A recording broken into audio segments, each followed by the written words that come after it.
السلام علیکم دوستو، کیسے ہیں آپ لوگ؟ میں ہوں آپ کا ہوسٹ سمی اور آپ دیکھ رہے ہیں ہسٹری ٹی وی۔ دوستو، آج کی ویڈیو میں ہم جانیں گے کہ کیسے خلافت عباسیہ کے قیام کے بعد آخری اموی حکمران عبد الرحمن اول یا عبد الرحمن داخل کیسے جان بچا کر اسپین بھاگ گیا اور وہاں کیسے اپنی ریاست قائم کی۔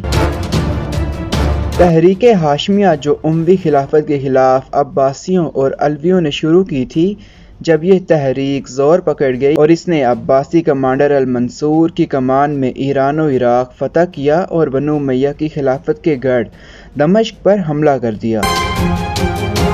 اس کے مقابل بنو امیہ سے عبد الرحمن اول آیا۔ بہت خونریز جنگ کے بعد امویوں کو شکست ہوئی۔ یوں تحریک ہاشمیہ کامیاب ہوئی اور عباسی خلافت قائم ہو گئی، اور عبد الرحمن اول دمشق سے فرار ہو کر مصر چلا گیا۔ عباسیوں نے اس کا وہاں بھی پیچھا نہ چھوڑا اور وہ بھاگتا بھاگتا تیونس، پھر مراکش، پھر اسپین بھاگ گیا۔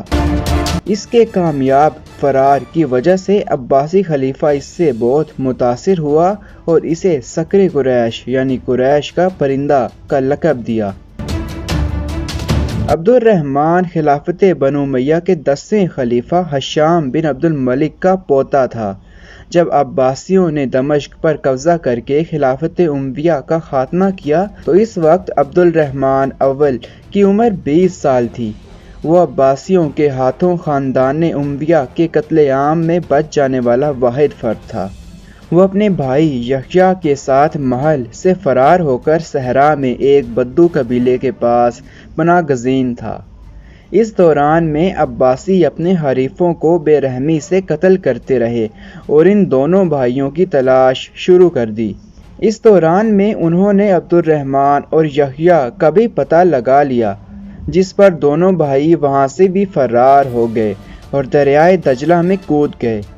عباسی سپاہیوں نے واپس آنے پر امان دینے کا وعدہ کیا، جس پر عبد الرحمن کا بھائی یحییٰ ان کے کہنے پر یقین کر کے دریا سے نکل پڑا تو عباسی سپاہیوں نے اسے فوراً ہی قتل کر دیا، جبکہ عبد الرحمن تیر کر دریائے دجلہ عبور کر گیا اور بعد ازاں شام اور فلسطین سے ہوتا ہوا شمالی افریقہ پہنچ کر عباسیوں کی دسترس سے باہر ہو گیا۔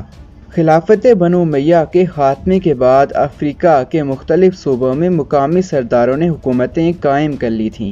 سلطنت امویہ کی یہ سابق امیر امویوں اور عباسیوں دونوں سے آزادی چاہتے تھے، اس لیے عبد الرحمن کو ان کی جانب سے زندگی کا خطرہ لاحق تھا اور اس نے مزید مغرب کی جانب فرار ہو کر ماریتانیہ میں بربر قبیلوں کے پاس پناہ لے لی۔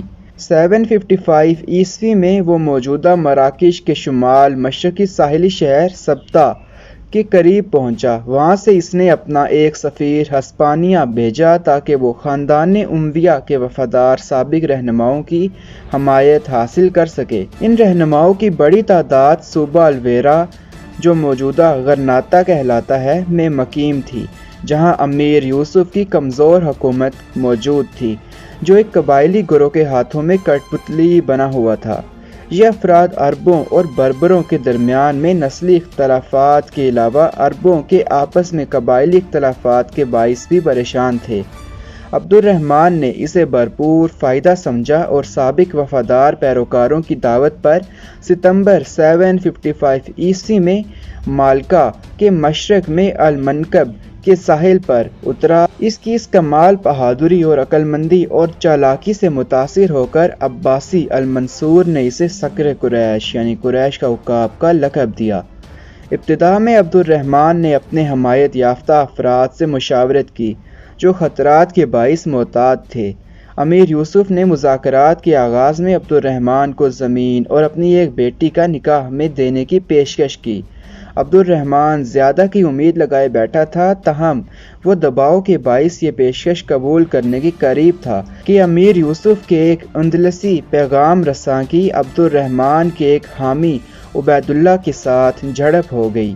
اپنی عربی لکھنے کی بہترین صلاحیت پر ٹوکنے پر عبید اللہ نے اس پیغام رساں پر حملہ کر دیا، جس کے باعث عبد الرحمن کا یوسف کے ساتھ تصادم ناگزیر ہو گیا اور دونوں ایک دوسرے کے دشمن بن گئے۔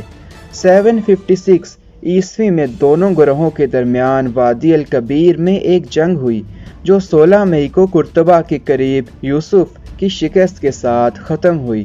عبد الرحمن کی فوج نے بہترین اسلحے سے لیس نہ ہونے کے باوجود ایک تاریخی فتح حاصل کی۔ ان کے پاس صرف چند گھوڑے تھے، حتیٰ کہ ان کے پاس علم بھی نہ تھا۔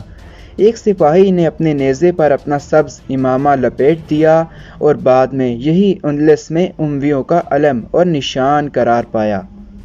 عبد الرحمن کا طویل دور حکومت عرب اور بربر باشندوں کی بغاوتوں کے خلاف جدوجہد کرتے گزرا، جن کی اکثریت آزادی چاہتی تھی۔ 763 ء میں عبد الرحمن نے اپنے دارالحکومت کے قریب بھی ان باغیوں سے جنگ لڑی جو عباسیوں کی حمایت کر رہے تھے۔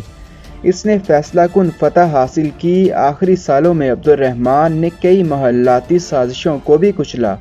اس نے فن تعمیر کے نادر شاہکار مسجد قرطبہ کی بنیاد رکھی، جس کی تعمیر اس کے بیٹے اور جانشین ہشام اول کے دور میں بھی جاری رہی۔